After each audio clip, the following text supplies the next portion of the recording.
Hey folks, this is Mike Tholson from the Microsoft Education team. We're here for the latest episode of Remote Learning with Microsoft EDU. And today is very special. I like to say it's like the Teams Education Hall of Fame show. We've got Mr. Justin Chando, who's going to be talking about the state of the teams. Instead of State of the Union, it's State of the Teams, because there's been a lot going on. And then we've also got Jenna Lee. So Jenny Long and Celie Clark from Eagle Mountain Saginaw ISD. They're going to be on talking all about teams and the cool things that they've been doing. And so just to get going in the beginning, as we always do, we've got a few links to review. The Microsoft EDU remote learning site is always getting updated and improved. We got some new parent information on there as well now. There's the Teams EDU Quick Start Guide. That has been super popular. So if you're brand new to Teams or you're trying to get your school to understand at a really basic level, this is just a PDF guide in multiple languages now that is really simple and easy to get up and running with. And then be sure to sign up for our remote EDU learning community. We've got over 5,000 educators all across the globe. We're working with, we're collaborating with, the product team is in there, Justin and myself are in there. Many of us are working, helping, and learning from each other in the remote learning community. So if you're not already there, please join us. We are more than happy to have you. So for today's updates, a few different things here. One, I've been adding, this is my Teams Quick Tip video playlist on YouTube. I've been adding more and more to that. I've added a few more in the last couple of days. Just little 2-minute videos, save you time, get up and running. You don't need to have the entire set of buffet courses all at once. You only have to consume one little thing at a time. We've also just updated today. I've got a list on the next slide. Big announcements for Teams meetings. So we've been rapidly listening to your feedback, and the engineering teams have been hard at work adding new capabilities. I'll cover them briefly just because there's so much information around meetings and a lot of questions about can my meetings do this, can it do that? So the team's been listening and adapting to feedback quickly. And then this great list that our producer Maryline has put together. So there's all these links out there, AKA links and other links. And Maryline's curated this beautiful list of all these frequent education links. So that is a great one to go check out and make sure you've got it bookmarked because it aggregates all these resources. So just briefly, because this is probably one of the questions I get the most, and I think Justin Chando probably does too, is I've heard that Teams meetings does X, Y, and Z. Does it do A, B, and C? And when is HIJ coming out? And so this is just a little table. We've made so many announcements in the last week. So there's some stuff that just rolled out, like end meeting for all participants. That is now rolled out, so the teacher can end the meeting for all the students all at once with a single click. Custom video background, like you're seeing my Minecraft background, and Justin's got some cool backgrounds. That is literally rolling out right now, so your Teams meetings can now have custom backgrounds. Attendance reports for meetings is coming in April. The raised hand feature is coming in late April. Today, we just announced 3x3 video support, so 9 videos all at once, and you can still do the live captions for inclusive meetings. That starts to roll out in late April. And then another great one, our IT administrator will be able to use settings so that only the educator can start the meeting. So students can't go in there and start the meeting first. If this setting is set at the tenant level, only teachers can start those meetings. So that'll be really nice. And then there's some other meeting policies coming out where the IT administrator will be able to set it so the default role of every meeting that's created would be the teacher is the organizer and all the students are attendees.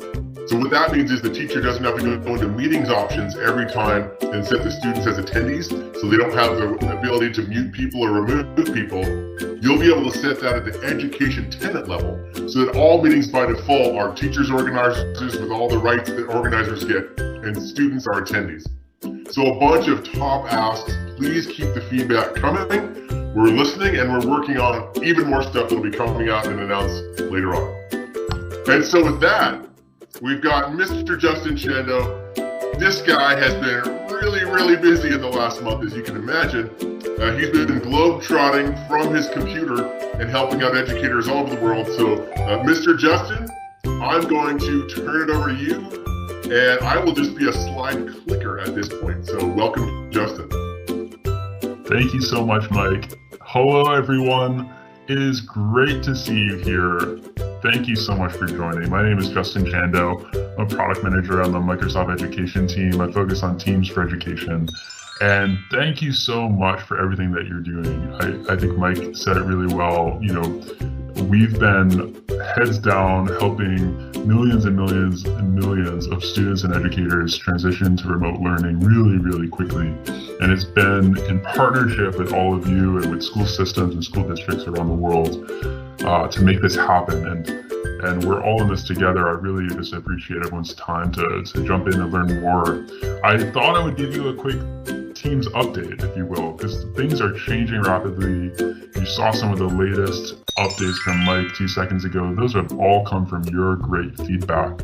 But whether you've been using Teams for years or you're just getting started, I think this session today is going to give a good overview of Teams and also go into some of the details of what's working for remote learning along with Jenny and Sylvie on this webinar today.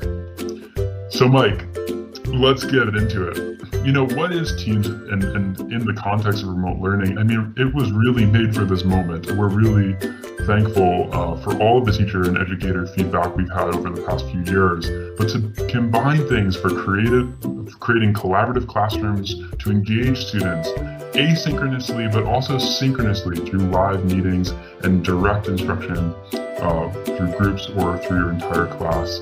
Creating a class team is a great way to get everyone together. But it also has that capability to have professional learning communities connect and engage. We think about teacher-to-teacher collaboration and having educators work with each other to build the best content, the best resources, and to collaborate on building shared collective efficacy for their students. And then, of course, staff and all the other types of communication. It's really that hub for learning and the way that you can run your school. So we're really excited about all of the traction we've had so far. And if you look at the next slide here, Teams has grown dramatically in just the past few weeks. I mean, as we've helped and partnered with school systems around the world, now with 44 million daily active users of Teams, and in education, 183,000 school systems, districts, universities, each with potentially dozens of schools inside of them. It has been just an insane ride, to say the least, but it's been in partnership with all of you to make this happen, and the feedback that you've had has definitely been loud and clear here on our side on the product team. So lots more people using Teams, and that has really been a dramatic impact to education, the way that we all connect and engage remotely. So when you think about Teams for remote learning, like on the next slide, and I'm telling Mike to switch, it's fun. When you think about remote learning with Teams, it really brings a lot of those key components together. You know, the big shift right at the beginning was, how do I connect with my students when I'm at home and they're all at home as well? And you can do that with live online meetings, where you can schedule when you'll meet live and synchronously and record all those meetings or save them for later. You know, having that space to connect digitally has become really important. I just know that from us working as well with so many educators, but also with each other inside of Microsoft, just being able to connect every day with people live through video calling and meetings has just been transformative to help us keep closer together during this time. But of course, creating a team for your class as well has that capability to have announcements and everyone on the same page to leave feedback and discuss with each other and have rich academic discussions. Pair that with things like assignments and many of the other applications that are built into Teams, you have this really cohesive, collaborative class platform. And of course, it's free for everyone in the world. So, some of the capabilities of Teams, and if you go to the next slide, we have some incredible stories today, and it's really been one of the most inspiring times in my life for sure.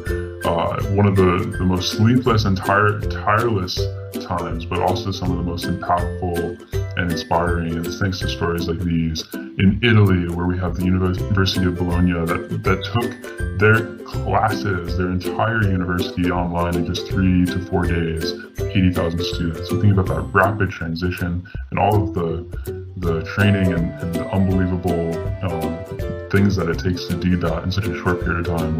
We're so thankful for them and their feedback. Madrid, I mean, 1 million plus students, and you see this with many other ministries of education and entire school systems that have switched to Teams so rapidly, where they've trusted us to engage and connect everyone in the school system. And even Miami-Dade in the United States locally for us, it's been incredible to see them shift just so quickly and see stories of them connecting every day now with students. So some of those stories, and there's many, many more like that, but just thought I would pick 3. Now, Mike, next slide. Some of the capabilities, and I'll go into, I'll breeze through this so we can get to Jenny and Solie, of course, but you have that ability to schedule online classes directly inside of Teams, record all those classes and have it stored directly into that stream inside of Microsoft Stream, which automatically transcribes your class session so that later on you can go back, you can search your transcripts, look for when you were talking about soil science and go directly to 14 minutes and 58 seconds in and recap that lecture, that discussion. Share content through screen sharing, through live whiteboard, where we have Microsoft Whiteboard that you can just actually give live instruction directly inside your Teams meeting. And it's integrated with lots of learning management systems, with Canvas, Schoology, Blackboard, Moodle, It's Learning, many others that have now integrated with a very easy way to create Teams meetings right inside your learning platform. I know generally at your district has Canvas installed, but also uses Teams alongside that. So lots of ways to have a better together story.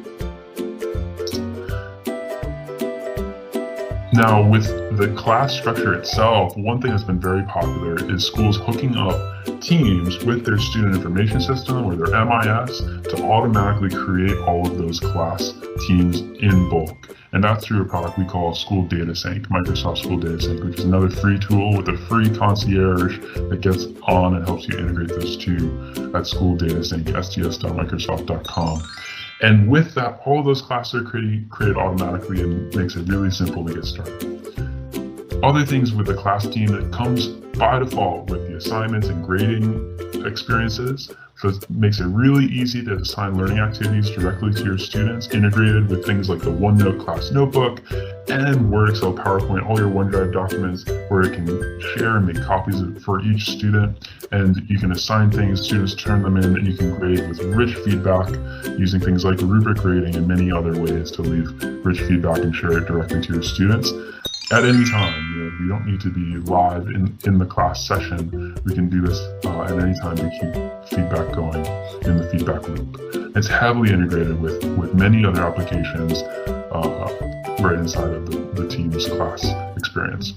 On the next slide, you'll see how just the assignment feature itself has a lot of capabilities for you to get started today, and this has become very popular with remote learning. Whether it's distributing your interactive lessons to some or all of your students, you can personalize that to just individual students. If you want to just get an activity directly to a handful of students, you can do that really easily. And also the grading and leaving feedback for every student in a very quick way, both in the assignments tab and the relatively new gradebook and the grades tab as well. And accessibility in Teams, this has really been an important factor for many school systems that have shifted to Teams, in the way that it has so many tools to create inclusive, safe, and fun environments for students, especially in a remote learning environment. The immersive reader, which I'm sure you've heard of, it's integrated in so many places inside of Teams, whether it's inside of an assignment instructions or in your chat and an announcement that you send out to the entire class, making it really simple to read and read aloud, actually, right? So many other ways. The translation inside of Teams chats and channels, really impactful as well. And then live captions. So when you're giving your meeting like this one, turning on live captions and seeing the closed captions as they come through in real time, has really been impactful. And I would just add, Justin, there happens to be this Teams playlist link that I showed earlier where I do little 2-minute demos of a lot of the stuff you're talking about, including this. Those have been super popular, Mike. So now apps for education, this one is just really important when you have an ecosystem of education applications. And we know that schools use lots of other ed tech tools and they want to integrate them directly inside of their learning platform like Teams. So you'll find lots of great tools from Flipgrid to Quizlet, Nearpod, Turnitin, Pear Deck, so many other applications that are just smartly integrated into the Teams workflow and class experience. So that really does make it even more compelling to bring so many things together as a hub. Okay, so that's just a brief overview of Teams, just what it is from a high level, some of the traction and some of the new enhancements we've made, and how some school systems now are really transforming and transitioning to remote learning. And that can be a struggle for everyone. We definitely understand that. And I think Lisa here just said it so eloquently, and I just loved coming across this on Twitter. But because we're all in this together, we're doing this in real time. And for educators around the world to reinvent teaching in such a short period of time has been just incredible to be on the sidelines of. I think of this as a privilege of a lifetime to be a part of and to work with educators and students around the world in this moment. And two of my favorite educators are right here with us, Jenny and Salih. And you know, they've had to jump straight in to figuring this out alongside many of you, and I think it's a great opportunity for us to learn from them and to see what's been working, what hasn't been working in that shift to remote learning. So Jenny and Salih, we'll let you take it from here. All right, thank you, Justin. Thank you so much for the opportunity to be here this afternoon. We are so excited to share what we are doing and what our teachers are doing, and our students and our whole community, and how they're using Teams. So my name is Jenny Long, and my other half is Salih Clark. Can you hear me? And together we are Gently. So we usually do this high five, and you know, we have a whole intro, but we're really this social distancing is cramping our style. So so true. We are instructional technologists with Eagle Mountain Saginaw Independent School District, which is a little bit north of Fort Worth, Texas. So we are a Microsoft district. So fortunately, we drink all the Microsoft Kool-Aid. We love everything Microsoft, and our other LMS, like Justin mentioned, is Canvas. So we are integrating both together.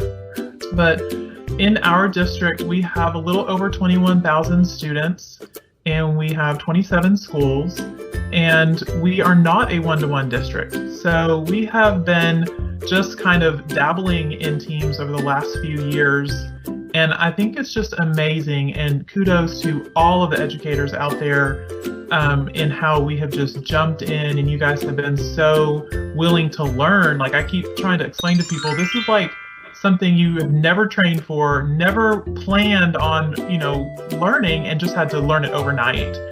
And Mike, will you go to the next screen?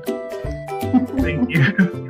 Before we go further, I just wanted to share too how you can get a hold of us. We would love to connect with you on social media. You can find us on Twitter. We also have a YouTube show and a blog, and we are on Instagram now.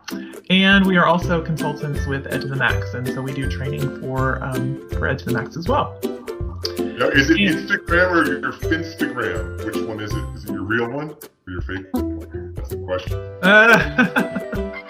Well, sorry, we have our real one and so many accounts I can't keep up. But the ones that your kids don't look at is your Finstagram. Right, I don't have one of those. I'm public, everything's public. But we just really want to share some of the great things that our teachers are doing, and just kind of a little history of our story. We came back after spring break, spring break ended for us March 13th. And that week, we, heard that we were not returning back to school. And within days, it was like 2 days, 3 days, our curriculum department and directors and everybody and, superintendents, everybody got together and put together a plan in our team. And we led, online PD for our teachers in 1 day and taught, different platforms, and Teams was our main primary, we did it through Teams. That was our primary means of holding the trainings. But, our teachers were just so receptive to it, and it's just been amazing. And we'll talk to you a little bit more about how that has progressed and what we're doing for supporting our teachers. But it's just been an adventure, and every day gets better and better. And we are just blown away at how our teachers have learned so much in days. It's just unbelievable. But I'm going to pass it on to Slee, and she's going to share some really exciting things too. Well, we actually think it's really funny that Justin just called it an ecosystem, Teams, because one of our 5th grade students exactly called it that. So she was in her math and science channel in Teams, and she said her friend posted something, then she posted something, and then before she knew it, everyone was commenting on it. So it really is an ecosystem, even within Teams. And so one small change can make a big difference. And we thought that was really ingenious of her to make that connection. But it really is an ecosystem. We love how Teams, everything we do is connected, easy. People can find it. It really is seamless and has made remote learning super great for us. Not only is Teams an ecosystem, so is our MIE expert family. And Jenny kind of mentioned it earlier, but we also think it's amazing because we connect with our fellow educators on Twitter, Facebook, Teams, GroupMe, all over asking questions. And I'll call Scott Titmus or the E-Twins and be like, hey, how are you doing this in Teams? We got to figure out how these teachers are going to organize it. And so it's really a wonderful family. And I definitely would encourage you to become an MIE expert, which is coming up now. I think applications are open. So I definitely would encourage you to become part of that team and that family. Okay, that's all for that little plug. I had to throw it in there. Okay, but for Microsoft Teams, we are really using the meetings feature so much within our district, and it's really what has taken off to help our teachers connect, especially in the beginning when we didn't know how long this was going to go. We really just wanted to really connect and see our students' faces. And so to do that, we have 4 main ways that we're connecting using Teams.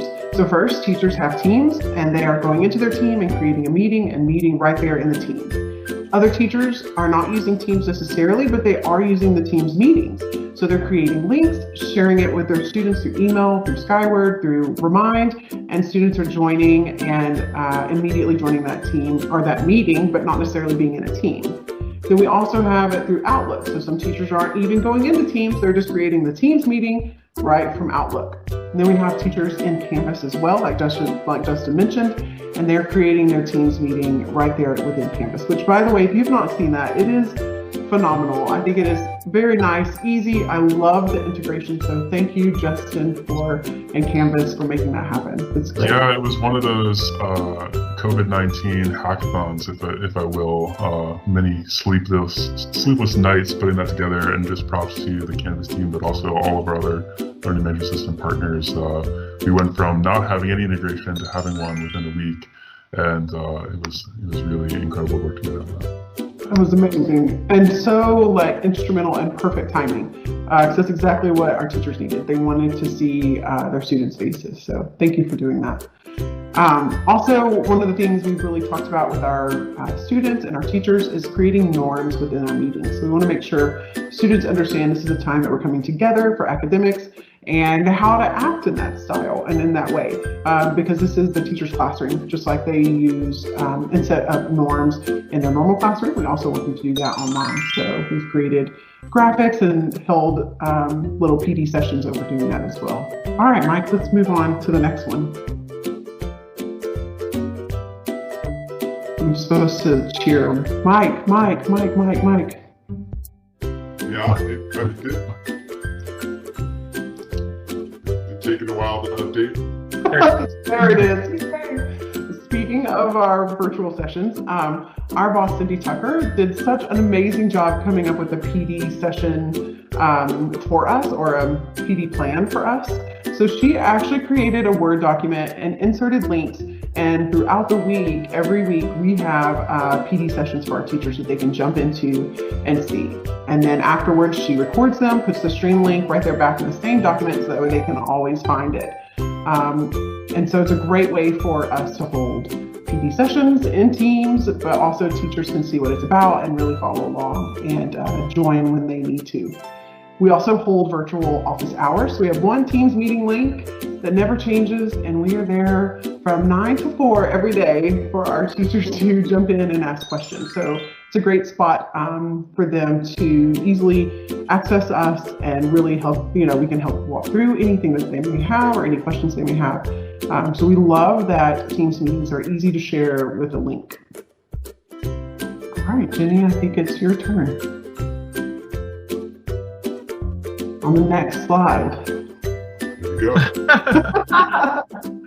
All right. So, and one thing that I want to make sure to mention is in our district, we also do have the classes integrated. So we have the school data sync on. So that has been great for our teachers because before we were even using Teams regularly, they had Teams available and the students, everything was on for them. So that has worked really, really well for us because we haven't had to, go through the processes of getting all that on. So it was on already. The only thing we have been creating for a lot of our departments and teachers are PLC teams. And so they might request one and our department has the ability to create those teams. So that's really kind of helps streamline so there aren't a lot of random teams created in addition to the ones that they already have for their classes. So that's worked really well. And one thing that we really have encouraged our teachers to utilize is the channels feature. So hopefully you're aware of the organization that you can add to your team by creating channels. So you can see on the pictures here, next to the name of the team, the 3 dots, the ellipsis there, you can click that and you have some managing options there where you can add channels and add members and different things. You can even make some of these channels private. So this is a few examples of how some of our teachers are using the channels. And we just think it's a great way to maybe organize by content or even have, like, our teachers have a morning message for their students every day. So they have an area where they're posting a video of them, saying good morning, and some of them even tell a joke or, maybe announce birthdays or just different things to keep that communication going with their students and talk about the day and the lessons that they're going to be doing and maybe a meeting that's coming up that afternoon as well. So the one on the right here, Miss Blakely, she even has a recess time. So her students still get together and have recess. Sometimes they have show and tell, or they'll do Go Noodle and do some different activities together.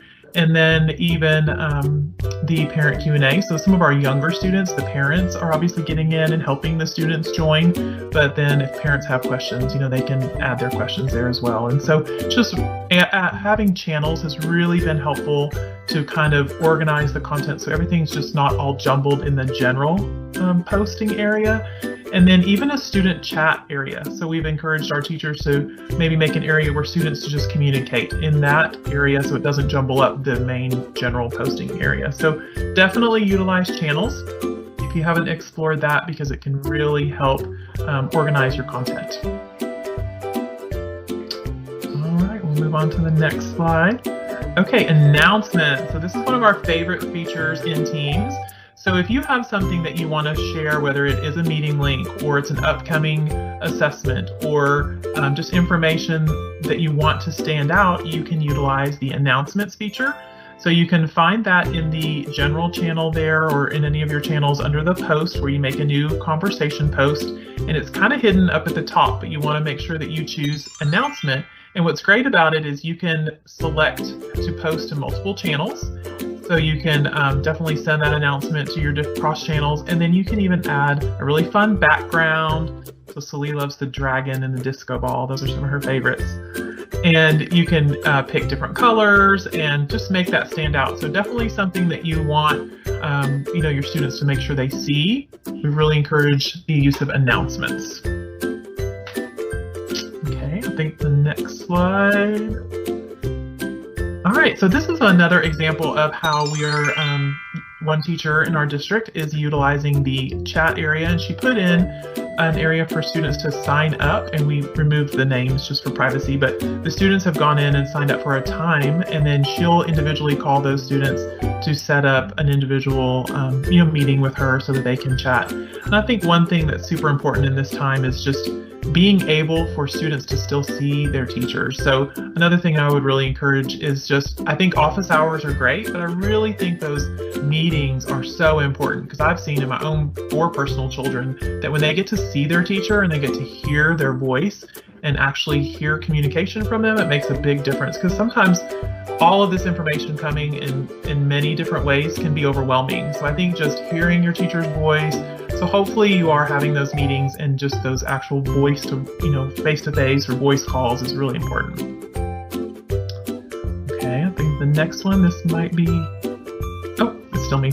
Okay, so this one, so assignments and using forms. So another way that you can really help keep everything in one place is utilizing assignments in teams. So with assignments, it's just a great way for students to be able to kind of keep track. Like, we love checklists and, just some type of chart for students to be able to keep track of what they're doing. And our district has done a really good job. The curriculum department puts out a document each week that has may-do activities. So we have kind of like a must-do and a may-do. So there's optional activities, extension, there's even fun family activities. So they've done a really good job putting together lessons for students, in addition to like the power standards that we're focusing on, and the meat of the content. And so teachers have a little bit of flexibility in how they're structuring their actual lessons on a day-to-day basis. And then every Friday or at the end of the week, they'll have performance tasks. So we've really been helping our teachers create assignments. So the picture on the left shows an example of an assignment that's created, and I think explaining in as much detail as possible in an assignment is critical, because you want to include those links, put the directions, and then you can always attach resources. So in this example, there's a link attached, and then you can even attach a Word document, or you can attach a OneNote page, whatever it is that goes to that student, and then they have their own copy to edit.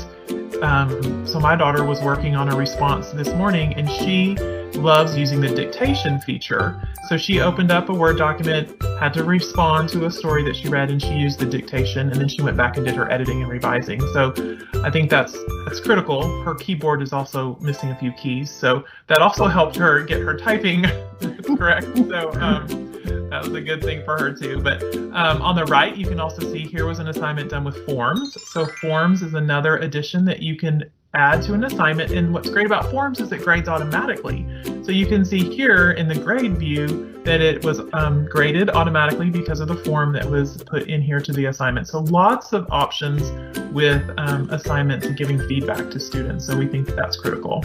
That's so cool, Jenny. I have a question. I often talk about the future of assignments and how that might transform in the future. With the total shift to remote learning, have you seen a difference in the types of activities that have been assigned, the types of things that teachers are finding?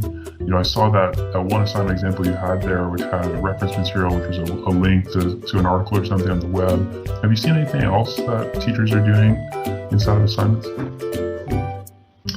Yes, lots of different variety. I mean, some of them are having, like, I'm just thinking of my own 4th grader. So she had to respond on a double bubble map. She had to, read a story. She had to go in and draw. They're having to, respond with writing. They're having to do math. And I love the freedom and flexibility that they're giving students as well, too. So whatever works for them, whether it's writing it, which in my daughter is printing everything. I'm like, you don't have to print, but using the dictation, using the immersive reader, using all of those tools that they have now, that for our students, they have a device in their hands, which is great. And our district is also, we lease our devices. So we just got board approval for over 10,000 more devices to be leased. And so we're really working hard on putting a device in every student's hand so they have access to all of these materials. But so many, I mean, Celie, you can speak to if there's just... Yeah, I think we've seen a lot of Flipgrid use. Nearpod. So teachers are embedding their Nearpods inside of Teams as well. So we love that partnership as well. And then they do a lot of scavenger hunts, a lot of things like teachers are encouraging them to be both online and also offline, and doing things tangible as well. So that's a nice mix of the two, which I enjoy and like. One thing I was sharing with you guys earlier was that I also love like office lens for my son, because sometimes I'm using the computer or he can't figure it out on his own. He'll print it, he will write it out, but then we'll use office lens to make it digital. And I think that is such a great way, or even you can use the OneNote app or the OneDrive app also does the same thing. And I think it's such a great way for our students to be able to be in both the digital and physical world at the same time in this remote learning time. Yeah, it's so cool. I also love that must do and may do in the assignment itself, and a little bit of student choice there, and what they can do and what they may have time for, capabilities. Yeah, that's great.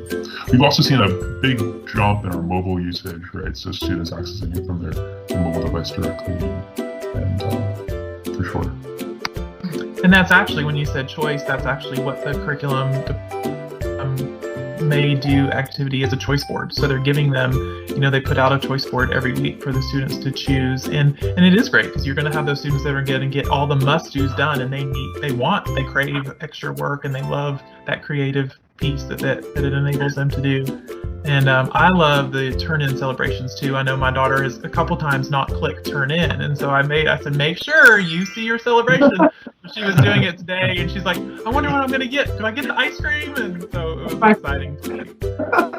If you've never seen a turn-in on Teams assignments, check it out and tweet us what turn-in celebration you got. We would love to see it. We also love rubrics. The rubric grading is phenomenal in Teams. I think that was one of the very first things that we learned about when we started using it a few years ago, and we loved it. Because it's super easy to create a rubric. I can upload my own rubrics, I can save my rubrics, and then as I'm grading, the thing that I love about Teams is I can actually type straight into the document that the students have turned in. So like if it's a OneNote page or a Word document or a PowerPoint, I can actually comment straight into it while also clicking through my rubric on the side and grading it. And then even giving feedback there as well. So I feel like it's so innovative in the ways that I can communicate and connect with my students through their work. And then also efficient for me as a teacher. So I love that rubrics give students standards and expectations up front. They know exactly what's expected. They can work on it and make sure that they're meeting your expectations. And then afterwards, as a teacher, it's efficient for me. And I can go through and quickly grade my students' work. And I just think I love the way it's integrated into Teams. So kudos. If you haven't used it, definitely go check it out. And that just makes me so happy. That's Our other new favorite feature in Teams is Insights. If you have not seen this, this is the time right now. You are going to want to stop everything, go to your Teams, open it up. It's going to blow your mind, especially right now during remote learning. So our teachers also have to have our students check in once or twice a week, so that way they know that they are connected and make sure that they're doing their work. And Insights does it automatically for you. So here you can see on the screen a picture of one of our classes. Her students are listed, and this is a 7-day view. So I can see, I don't know if you can see those little gray marks, but that's actually every single time the students access Teams within that week. And then Mike, if you go to the next slide, it will even show you what they accessed. So I can click on it and I can see from 8:50 to 10:30, this student had 5 channel messages, replied to 5 channel messages, viewed assignments, turned in assignments. It was everything that kiddo did during that time. And as a teacher in remote distance learning, I love that, because now I'm able to see what are my students actually accessing, what are they doing, and it really gives me a picture into their school day. So I definitely suggest you check out Insights, take a moment, look at it, try it out. What's even better, you can export all this data to an Excel document. So then you have data you can give to your principal or whoever might need that tracking to be able to say, this is what my kiddos were doing during distance learning. So I think. And honestly, I'll just add on to that the team that's working on this, the team that Justin and I work closely with, they actually just added this whole digital activity was kind of like a hackathon as well, meaning they sped this up and got it out to teachers within a couple of weeks, and it's really, really useful, especially for distance learning. So kudos to that team too in terms of reacting to educator needs. It's amazing. And then it gets better. Like I keep saying that, I feel like it's my infomercial from Microsoft. It gets better. There's more. I also love that you can break it down by communication as well. So you can even see like how many posts were made, how many replies, and how many reactions each student individually made. So here's like a picture of the whole class, but I can also click on those students individually, and as you can see on the totals on the other side, how many each one of them did. So it really dives down into how are my students communicating and what are they saying, and really growing within my class. So it's been very eye-opening for me once we looked into it as soon as remote learning started. So it's all right. I think that may be all. Yeah, I think so. Well, Jenna Lee and Justin, thank you so much for joining today. I think this is a huge amount of really useful and relevant information for those millions and millions of people who are really hopping and trying out Teams for distance learning right now. And so a lot of really useful pieces that I think people can take away and try out tomorrow and explore in their own classroom. So thank you so much for joining us today. Now, in terms of our recap, just to recap, we have the Teams Quick Tip Videos playlist, and some of the things we saw today are on there, some of them aren't. There's a lot of just core Teams efficiency tips out there as well. The whole realm of Teams meetings updates that we had some today, we had some last week. Those are all on the blog. And then those frequent links that Maryline put together that are really helpful for navigating all the different resources that are out there right now. And today's PowerPoint, so all those great examples you saw from Jenna Lee, the slides from Justin, those are all posted in our PowerPoint that will go live probably tomorrow morning. And then our entire YouTube playlist of all our different shows, I think this is number 17 or 18, I'm kind of losing track at this point, but there's a YouTube playlist on Microsoft Education that has each of our videos. And then be sure to file a support ticket if you need help or need to get assistance. We've got a bunch of support agents that are just focused on educators and helping them out, so file a ticket there. And then in terms of what's coming up next, we've got Hacking STEM tomorrow. So Ankur and the Hacking STEM crew and a couple educators will be joining us. We've got the legendary Leslie Fisher on Wednesday the 15th, and I think Justin might be stopping in for that one. That one actually, it'll be a mix of serious and funny, because when you're hanging out with Leslie, it can't be all business. You gotta have fun. So that one should be fun, talking about webinars and TV and agents. Yeah, it's gonna be awesome. And then Valentina Denardis is gonna be here on the 16th, that Thursday, doing Teams and OneNote in higher ed. We don't always have as many higher ed folks, but Valentina is doing some incredible things with Teams for remote learning right now, so you want to check that out. And our full schedule is below, so you can get the little iCal calendar items to get a reminder in your calendar, the links, the PowerPoints, all that stuff is in that link below. And thanks again to Maryline, who's been behind the scenes making sure everything works and running and producing all of these. And we will see you soon. Bye-bye.